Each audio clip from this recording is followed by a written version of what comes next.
안녕하세요. 오늘은 신약 성경을 읽다 보면 자주 마주치는 세 가지 표현, 바로 이르시되, 성경이 이르기를, 그리고 하나님이 말씀하시기를, 이 속에 숨겨진 아주 깊은 의미를 비비 워필드의 통찰을 통해 한번 파헤쳐 보려고 합니다. 자, 우리 이런 질문부터 한번 시작해 볼까요? 성경 저자들이 다른 성경 구절을 가져와서 인용할 때 그 방식이 뭐 그렇게 중요할까요? 그냥 습관적으로 쓰던 표현 아니었을까요? 아니면 혹시 그 인용하는 방식 안에 성경 자체에 대한 그들의 신앙 고백이 담겨 있는 건 아닐까요? 오늘 우리는 이 질문을 가지고 마치 탐정처럼 텍스트를 따라가 볼 겁니다. 그리고 이 여정의 안내자는 바로 신학자 비비 워필드입니다. 이분이 정말 대단한 게 신약 저자들이 무심코 쓴 것 같은 단어 선택 하나하나에서 그들이 성경을 어떻게 생각했는지 그 핵심을 포착해냈거든요. 워필드의 날카로운 분석을 따라서 신약 저자들의 생각 속으로 한번 직접 들어가 보시죠. 자, 첫 번째 단서입니다. 이게 정말 흥미로운 현상인데요. 신약 저자들이 가끔씩 분명히 하나님이 하신 일을 마치 성경이 한 것처럼 기록한다는 겁니다. 꼭 성경이 하나의 인격체, 그러니까 하나님 자신인 것처럼 말이죠. 그 결정적인 증거가 바로 로마서 9장 17절에 나옵니다. 사도 바울이 여기서 출애굽기의 한 구절을 인용하는데 표현 방식이 아주 독특해요. 한번 들어보세요. 성경이 바로에게 이르시되라고 하죠. 그런데 여러분, 원래 출애굽기 본문을 보면 바로에게 말씀하신 분은 성경이 아니에요. 당연히 하나님이셨죠. 그런데 왜 바울은 굳이 하나님이 이르시되가 아니라 성경이 이르시되라고 썼을까요? 여기에는 아주 중요한 의도가 숨어 있습니다. 바로 이 부분에서 워필드의 통찰이 빛을 발합니다.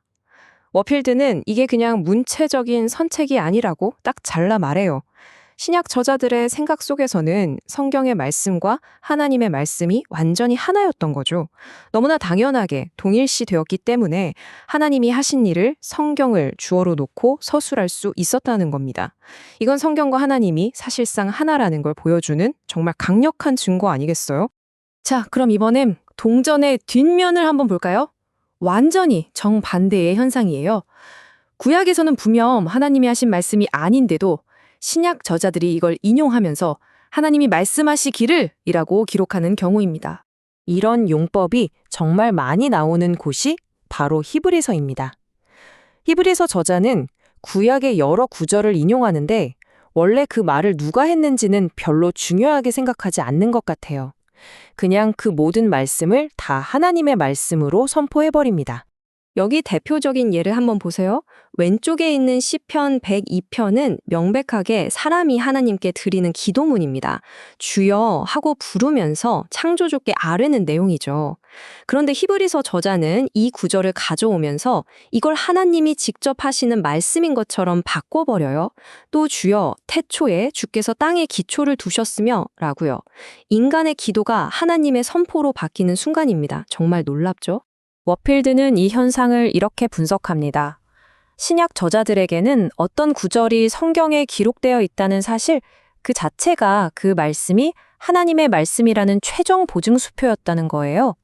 원래 다윗이 말했든 다른 시편 기자가 기도했든 일단 성경의 일부가 되었다면 그건 곧 하나님의 말씀으로 여겨졌다는 거죠. 이제 세 번째, 그리고 어쩌면 가장 놀라운 증거를 보여드리겠습니다. 그건 바로 주어를 아예 생략해버리고 그냥 이르시되 또는 말씀하시기를 이라는 동사만 툭 던져서 성경을 인용하는 방식입니다. 이걸 주어 없는 이르시되라고 부를 수 있겠는데요. 말하는 주체, 즉 하나님이나 성경이 너무나 당연해서 굳이 언급할 필요조차 없다고 여겼던 인용 방식이에요. 글을 쓰는 저자나 읽는 독자나 모두 누가 말씀하시는지 너무나 잘 알고 있었던 거죠. 이건 당시 사람들에게 성경의 신적 권위가 얼마나 뿌리 깊게 박혀 있었는지를 보여주는 겁니다. 그리고 이 방식이 뭐 어쩌다 한번 나온 게 아니에요. 갈라디아서 3장, 에베소서 4장과 5장, 고린도전서 6장, 수많은 곳에서 주어 없이 그냥 이르시되 라고만 되어 있습니다.